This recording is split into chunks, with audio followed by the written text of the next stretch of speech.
Alors aujourd'hui, on va parler de Game of Thrones, ou plus précisément des romans qui ont inspiré la série. Parce que oui, si vous ne le saviez pas, Game of Thrones est adapté de la saga littéraire de George R.R. Martin, A Song of Ice and Fire. Cette œuvre a été déjà connue avant son portage à l'écran, mais sa popularité a totalement explosé depuis. Le fiasco de la saison 8 a d'ailleurs dû apporter quelques lecteurs à mon avis. Aujourd'hui, plus de 90 millions d'exemplaires ont été vendus à travers le monde et évidemment, au moins autant de fans attendent avec impatience la parution du 6ème volume. Alors sans plus attendre, parlons-en de ces livres.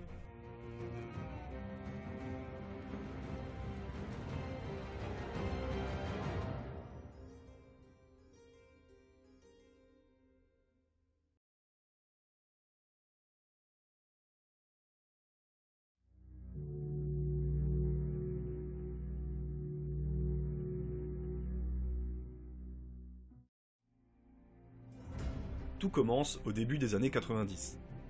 George Martin est déjà reconnu par la critique pour ses œuvres de science-fiction, mais ça fait plusieurs années qu'il a mis de côté sa carrière de romancier pour travailler comme scénariste à Hollywood.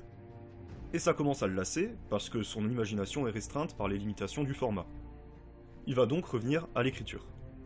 Il va commencer à écrire un roman de science-fiction, mais l'idée d'un garçon assistant à une décapitation puis découvrant des loups dans la neige lui vient. Il va donc écrire assez rapidement le premier chapitre de la saga. Il voit bien que ça le mène à une histoire plus longue, et décide de passer un peu de temps à créer son univers. Il choisit de nommer sa saga A Song of Ice and Fire, littéralement, un chant de glace et de feu. In 1991, frustrated by Hollywood, George decided to go back to writing novels where no one could interfere with his creative vision.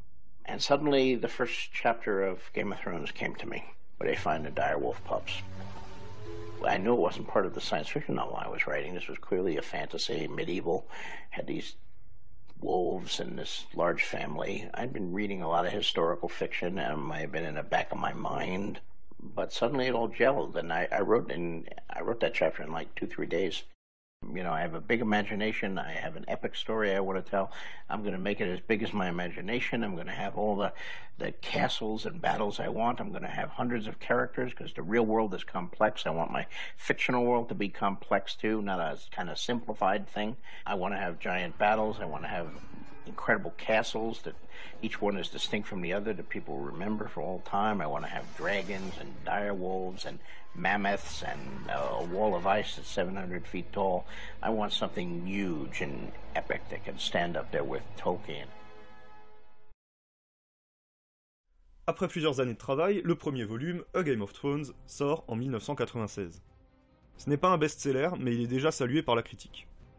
Martin va ensuite se consacrer à l'écriture durant les années suivantes, et les volumes 2 et 3 sortent rapidement. A Clash of Kings, d'abord, en 1999, et A Storm of Swords, ensuite, en 2000. Les 3 premiers volumes rencontrent un succès critique et commercial, et la saga s'impose désormais comme un cadre de la fantasy. Mais George Martin ne retrouvera plus jamais la rapidité qu'il a eue pour écrire les 3 premiers volumes, et il aura beaucoup de difficultés à écrire la suite de son histoire. Sans rentrer dans les détails, il voulait d'abord faire un saut temporel, mais ça ne marchait pas, puis il s'est rendu compte que le 4ème tome serait trop gros. Après un peu de réorganisation et une longue attente, A Feast for Crows sort en 2005. Et il faudra 6 ans de plus pour A Dance with Dragons, sorti en 2011. Malgré tout, le succès est plus que jamais au rendez-vous, d'autant que la série télé commence la même année sur HBO. Et George Martin est très impliqué au départ, il écrit 4 épisodes, un pour chacune des 4 premières saisons. Il a signé un contrat très lucratif avec HBO, et il doit donc le respecter en allant par exemple à des conférences ou encore en créant des cartes de son univers. Et ça lui prend du temps, tant qu'il ne consacre pas à l'écriture du 6ème tome. Pour tenir en haleine les fans, il publie des échantillons de chapitres sur son site et promet des dates de sortie. Mais voilà, aujourd'hui la série, elle s'est terminée en pétard mouillé, et le 6ème tome, The Winds of Winter, n'est toujours pas là. Et si l'intrigue colossale de la saga avait dépassé l'auteur lui-même? Il faut bien voir que les 5 premiers tomes développent une intrigue colossale sur plus de 1,7 million de mots. C'est l'équivalent de 5,5 Bibles ou de 3 guerres épais, donc c'est une bonne grosse histoire. On y suit le point de vue de 24 personnages, voire 31 en comptant les prologues et les épilogues. Et on ne compte pas moins, tenez-vous bien, de 2029 personnages nommés. On peut distinguer 43 personnages principaux, 103 à l'intrigue et très présents, 190 personnages secondaires, récurrents et ayant un impact significatif sur l'histoire, et 1796 mineurs ayant peu ou pas d'impact sur l'histoire, ils apparaissent souvent dans les appendices ou dans des dialogues et des scènes courtes. Et chacun des 223 personnages les plus importants a ses motivations, et il y a des intrigues ou des sous-intrigues. Il est donc devenu très difficile pour George de clore tous les arcs narratifs ouverts. D'autant qu'il n'a pas forcément un plan précis des événements à venir, il découvre l'histoire en même temps qu'il écrit, ce qui ralentit le processus mais donne un résultat quand même bien plus convaincant. I've often said that writers are of two types. There is the architect, which is one type, and the architect, as with designing a building, lays out the entire novel ahead of time. He knows how many rooms there will be, and what the roof will be made of, and how high it will be, and where the plumbing will run, and where the electrical outlets will be in each room, and all of that stuff before he drives the first nail. Everything is there in the blueprint. And then there's the gardener who, like, digs a hole in the ground and puts in the seed and waters it with his blood, and he sees what comes up. Now, the gardener knows certain things. He's not completely ignorant. He knows whether he planted an oak tree or an ear of corn or a cauliflower. So he has some idea of the shape, but a lot of it depends on the wind and the weather and how much blood he gives it and so forth. So I think all writers are... No one is purely an architect. No one is purely a gardener in terms of writers, but many writers tend to one side or the other, and I'm very much more a gardener. L'auteur a aujourd'hui 72 ans, et si on peut avoir bon espoir de voir le 6e tome sortir un jour, beaucoup craignent de ne jamais pouvoir lire A Dream of Spring, le 7e et dernier tome prévu. Et quand je dis beaucoup, ce n'est pas exagéré, hein, parce que la communauté de fans, le fandom, est immense. Elle continue de spéculer sur le contenu du prochain livre, sur les forums ou en vidéo. Il y a aussi des chaînes intégralement consacrées à la saga, qui sont suivies par plusieurs dizaines de milliers d'abonnés. Donc pourquoi ces livres fascinent tant ? Eh ben on va voir ça tout de suite.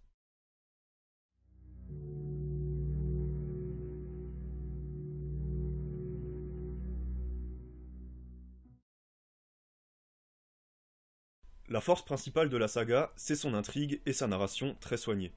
Les thèmes abordés sont plus réalistes que dans la fantasy traditionnelle, et donc l'histoire s'adresse à des lecteurs plus adultes. La narration, elle se fait d'une manière particulièrement intéressante. Elle est à la 3e personne limitée. Ça veut dire que le narrateur est un observateur désincarné mais pas omniscient. Donc les seuls éléments disponibles au lecteur sont ceux qui sont accessibles au personnage suivi. On sait donc ce qu'il ressent, ce qu'il entend, ce qu'il voit, mais aussi ce qu'il pense et ce dont il se souvient. Et ça s'appelle un point de vue. Chaque chapitre suit le point de vue d'un personnage, 10 d'entre eux sont par exemple consacrés à Daenerys dans A Game of Thrones, et ils finissent souvent par un moment de tension ou de révélation, un cliffhanger, ce qui pousse le lecteur à continuer à lire.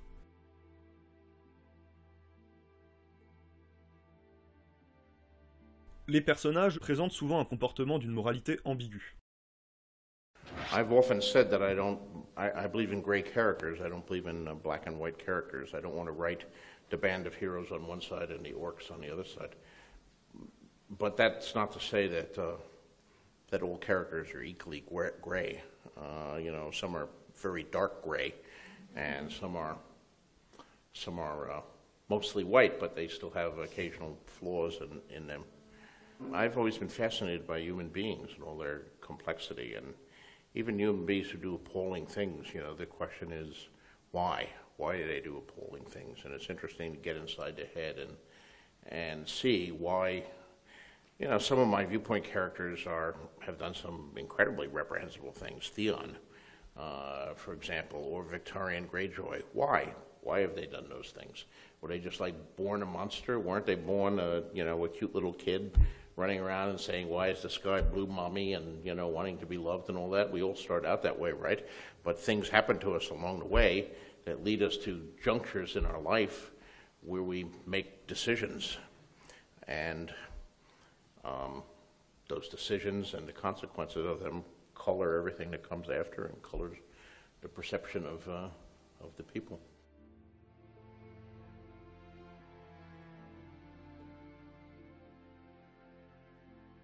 Il y a souvent des intrigues politiques et des renversements de situation, donc le lecteur ne peut absolument pas compter sur le fait que les héros vont triompher, ou même qu'ils vont se sortir indemnes d'une péripétie. La violence et la sexualité occupent aussi des places importantes. Les thèmes évoqués peuvent trouver des résonances dans notre société moderne, notamment la critique de la guerre. George Martin s'est énormément documenté pour donner une base réaliste à ses livres. Il considère que rien ne vaut les possibilités dramatiques offertes par le réel. Il cite souvent William Faulkner à ce propos. You know, I've always taken as my mantra William Faulkner's words in his Nobel Prize acceptance speech, where he said, "The human heart in conflict with itself is the only thing worth writing about." On pourrait essayer de traduire ça par « la nature humaine en conflit avec elle-même est le seul sujet sur lequel il est valable d'écrire ». On a donc une combinaison entre un point de vue limité et une moralité jamais binaire. Et ça offre des situations particulièrement intéressantes. Parfois, un personnage qu'on considère comme un méchant va finalement suivre le chemin d'une rédemption. Parfois, un personnage auquel on s'est attaché commet des actes répréhensibles. Parfois, l'honnêteté et l'honneur causent plus de dommages que les mensonges et la couardise. Et parfois, tous les indices d'un complot sont sous les yeux du personnage, mais l'interprétation qu'il en fait est mauvaise, et seul le lecteur extrêmement attentif aura vu venir le retournement de situation. En plus, chaque protagoniste, qu'il soit principal ou secondaire, a ses motivations, ses croyances, et il agit en conséquence. Et chaque action peut impacter durablement l'histoire tout entière. Et on tient là la raison du succès de cette saga. Malgré des éléments de fantaisie de plus en plus présents, elle donne une impression de réel par sa complexité, jusque dans les moindres détails. Rêves, souvenirs, prophéties, descriptions rapides, etc. Tous ces facteurs assemblés forment une toile d'intrigue entremêlée absolument captivante.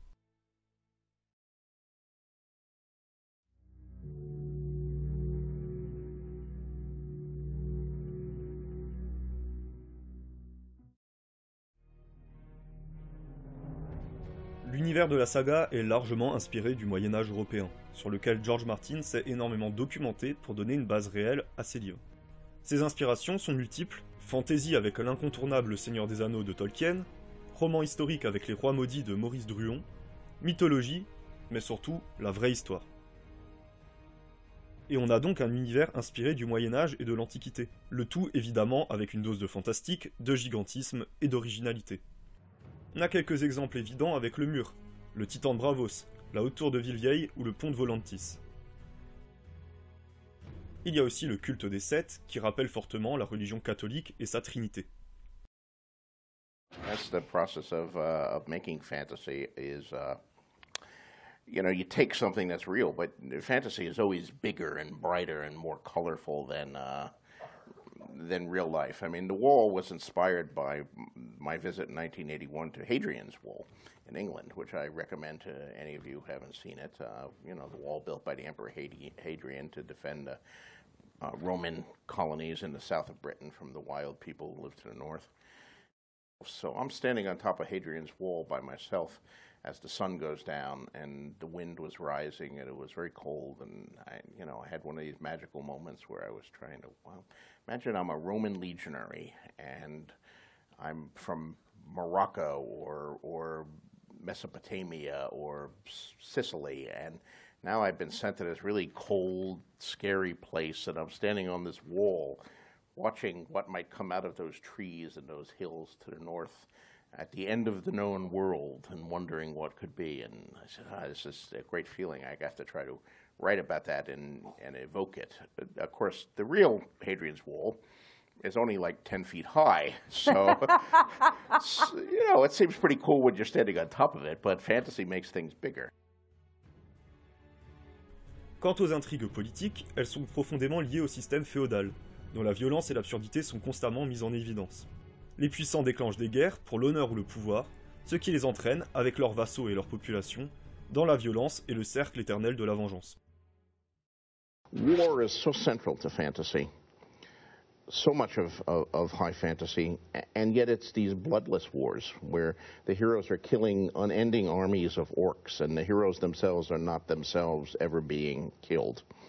If you're going to write about war and violence, then show the cost. Show how ugly it is. Show both sides of it. There's also, and on the other side, which sometimes gets me in trouble from the other side of the political spectrum, is the glory of war, which those of us who are opposed to war and would rather not have war, tend to forget about or try to pretend it doesn't exist. But if you read the ancient historical sources, people are always talking about the glory of war, the banners that stirred the heart, the banners in the wind.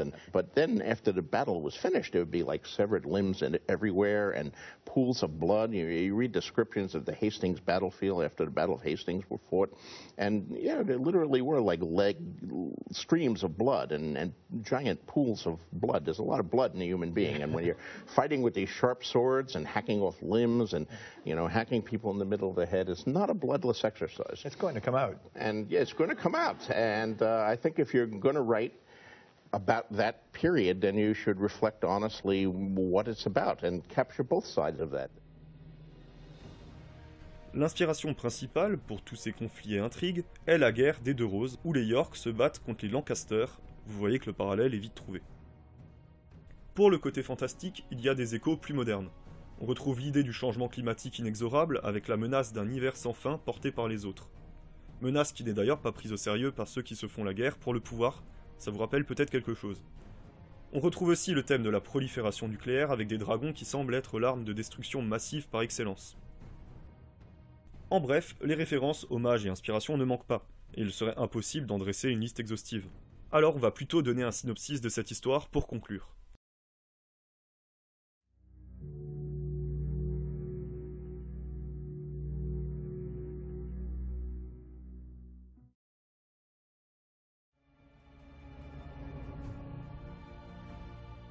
Notre histoire prend place sur les continents de Westeros et d'Essos, où les saisons peuvent durer plusieurs années.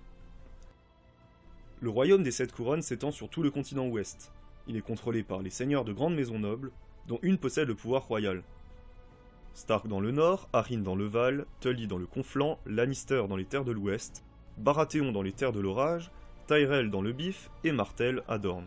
S'y ajoutent les Greyjoy des îles de Fer et les Targaryens, l'ancienne maison régnante. La capitale du royaume est Port-Réal, et c'est là que se trouve le trône de fer sur lequel siège le roi. À l'extrême nord du continent, le mur protège le royaume des pierres sauvageons, ou de pire. L'ouest des Os est contrôlé par des cités libres, reste de l'immense empire valyrien, disparu 500 ans plus tôt dans un cataclysme appelé le Fléau. Le centre du continent est dominé par les hordes à cheval d'Othraki, tandis que le sud-est est la terre des Ghiscari, civilisation sur le déclin.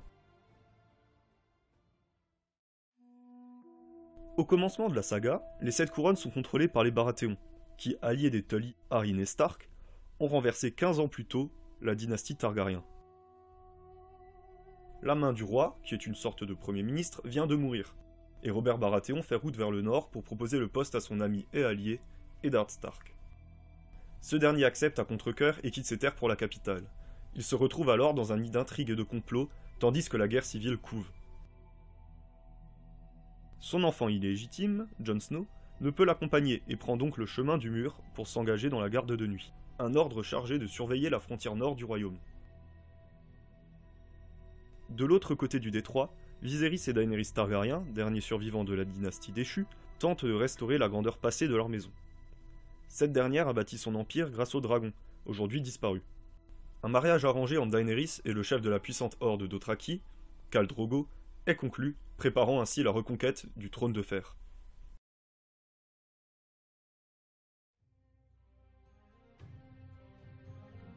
Et voilà, j'espère que cette vidéo vous aura donné envie de découvrir A Song of Ice and Fire, qui, vous l'avez compris, est ma saga de fantasy préférée. Que vous ayez vu ou non la série, ça ne changera pas grand chose à votre lecture des livres. La série adapte fidèlement les 3 premiers volumes, mais elle s'en détache totalement à partir du tome 4. La lecture vaut évidemment encore plus la peine si vous avez comme moi été déçu par les dernières saisons. J'espère que cette vidéo vous aura quand même plu si vous avez lu les livres, j'ai fait exprès de ne pas rentrer dans les détails pour réaliser une présentation globale. Pour rendre l'attente de The Winds of Winter moins longue, je vous conseille d'aller découvrir ces chaînes YouTube. Elles sont toutes anglophones, mais certaines vidéos sont sous-titrées en français. Merci à tous d'avoir regardé et n'hésitez pas à liker ou commenter si vous avez apprécié la vidéo. Et vous pouvez aussi vous abonner car d'autres vidéos sur Game of Thrones et A Song of Ice and Fire sortiront peut-être un jour. Merci et à la prochaine, ciao.